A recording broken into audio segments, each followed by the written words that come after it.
E aí, amantes da cerveja, tudo bom? Como vocês podem ver, não estou com nenhum rótulo específico aqui, porque hoje eu vou fazer uma recapitulação de uma das cervejas que eu provei no Mundial de Labière.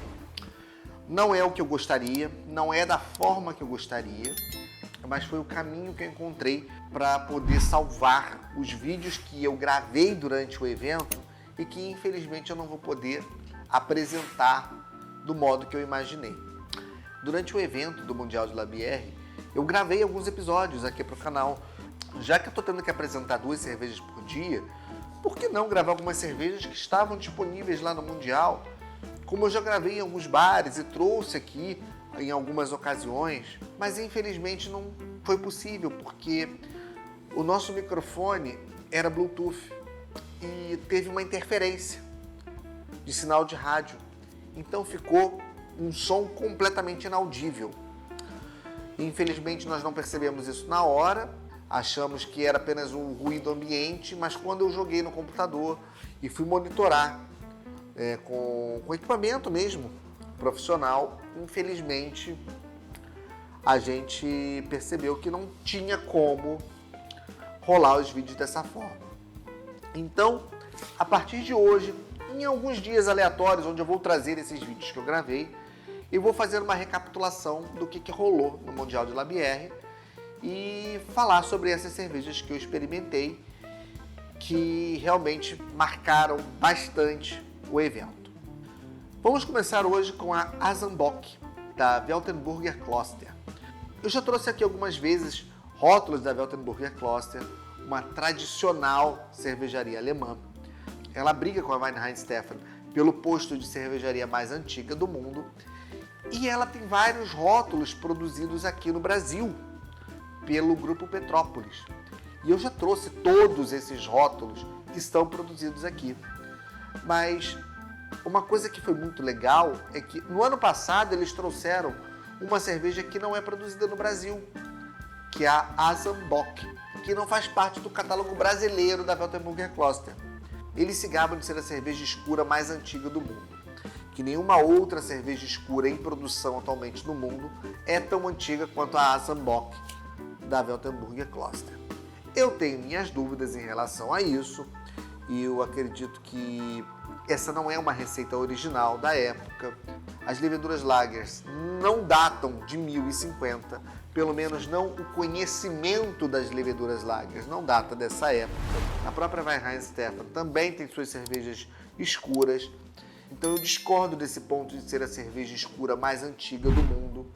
Eu acredito que temos cervejas mais antigas do que ela em produção ainda, provavelmente na própria Alemanha, na Inglaterra, de repente até na Bélgica mesmo, mas é o marketing que eles utilizam para vender.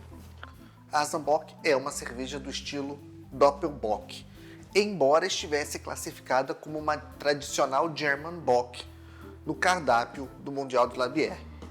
A Doppelbock basicamente se diferencia das tradicionais Bocks por ter uma potência um pouco mais elevada. O prefixo Doppel significa o dobro. Claro que ela não tem o dobro do teor alcoólico, ela não tem o dobro de amargor, ela não tem sequer o dobro de residual de açúcar.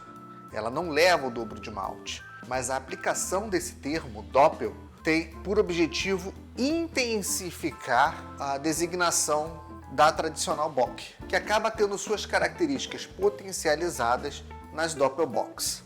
E o que eu achei muito interessante foi que no evento do ano passado, em 2022, eles trouxeram a Asenbock para o Brasil, para o Mundial de Labière.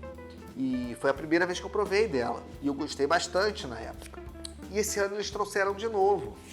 Então é bem legal a gente saber que existem eventos onde, mesmo que de forma sazonal, mesmo que anualmente, o público tem a oportunidade de provar uma cerveja clássica que não faz parte do portfólio brasileiro, mas que eventualmente está vindo para o Brasil. Eles trouxeram esse rótulo novamente. Ela realmente é uma cerveja bem escura, uma cerveja com textura crispy, uma cerveja de corpo médio, com aroma bem caramelizado e torrado. Uma coisa que eu senti nela, ela tem mais torrefação do que a maioria das bocks que a gente costuma provar aqui no Brasil. Ela é mais escura e ela tem um pouco mais torrado. Mas ela traz todos os elementos de toffee, de caramelo, de calda de açúcar. Ela é uma bock, ela tem as características de uma bock, só que tendenciando um pouco mais para uma dunkel. E digamos que ela está ali no meio termo entre uma bock e uma dunkel. A torrefação está presente, ela tem muito equilíbrio no paladar. É uma cerveja que tem um amargor pontual, existente, presente. Balanceia muito bem com os maltes. Não é uma cerveja que ela é muito mais torrada, então ela já virou uma dunkel. Não, de forma nenhuma. Ela é uma bock, ela tem as características da bock, mas ela tem como identidade própria um pouco mais de percepção de tosta, um pouco mais de amargor. Ela não é aquele dulçor tão comum que a gente costuma ver na maioria das bocks que a gente consome aqui no Brasil. É uma cerveja que, de um modo geral, eu achei que é muito boa. É uma cerveja clássica, de uma cervejaria histórica, de uma cervejaria extremamente clássica. Então vamos colocá-la como um grande clássico na história da cerveja.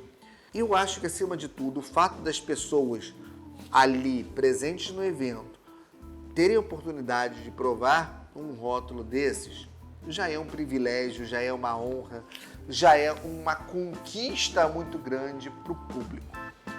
Mesmo a Weltenburger Kloster sendo uma cervejaria que está presente no Brasil, com suas receitas originais sendo produzidas aqui, ou seja, a gente bebe ela muito fresca, mesmo que de forma sazonal, a maior parte dos rótulos, eles estão disponíveis no Brasil. A gente sabe que o Grupo Petrópolis está enfrentando uma crise, eles pediram recuperação judicial, venderam a frota de caminhões. A gente sabe que não é a melhor fase do Grupo Petrópolis.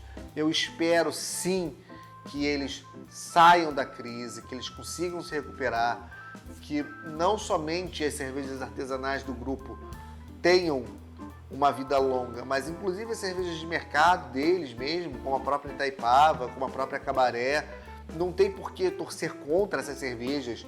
O fato de eu não curtir esses produtos ou de ter críticas a esses produtos não me faz odiar esses produtos. Eles têm esse papel, eles têm sua função e eles têm uma necessidade de mercado. Mas a gente não pode esquecer que o Grupo Petrópolis tem também cervejarias artesanais contemporâneas, como a Braçaria Ampolis, e cervejarias clássicas de importância histórica para o mundo, como a Black Princess e a própria Weltenburger Kloster, que chega aqui no Brasil através de uma produção realizada localmente. Foi uma experiência muito válida, uma experiência que eu tive pela segunda vez, que infelizmente o vídeo não ficou da forma como eu imaginava, mas que eu estou podendo compartilhar com vocês como foi essa experiência. E eu espero poder trazer da mesma forma que eu estou trazendo agora a Weltenburger Kloster Asenbock aqui para vocês, a partir das minhas memórias de um evento que acabou de acontecer, trazer outros rótulos daqui para frente em alguns outros dias, não necessariamente consecutivos, mas conforme a minha capacidade de recordar dos detalhes e da experiência que foi beber cada um dos rótulos que eu experimentei no evento. Saúde!